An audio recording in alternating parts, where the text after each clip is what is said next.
Alright guys, we need to finish up this problem, so we've got to do our P, our S, and our C today. Alright, so we are going to say, first I'm going to round. Now, the only number I have to round is my 2,156 because when you have a single digit number, you do not round that. So the first thing I'm going to do is round 2,156, and I'm going to go to the thousands.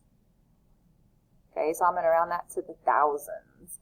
And then for your strip diagram, we have not done a strip diagram for multiplication. Let's go ahead and round it first down here. So I'm going to kind of skip down here and round, and then I'll pop back up here and show you the strip diagram. All right, so if I have 2,156 and I'm rounding it to the thousands, I've got to decide, is that going to stay 2,000 or is it going to bump up to 3,000? So it falls somewhere in between there. My halfway point is 2,500.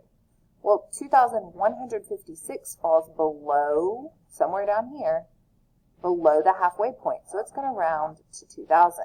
So that means I'm going to have 7 albums or binders with about 2,000 in each.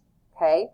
So that means I don't know the total. I'm looking for the total number of stamps. So I'm going to make my variable S. Down here, I need 7 boxes to represent her 7 albums. 5, 6, 7. 1, 2, 3, 4, 5, 6, 7. Okay, so those are going to be like her 7 albums she has. Each one has about 2,000.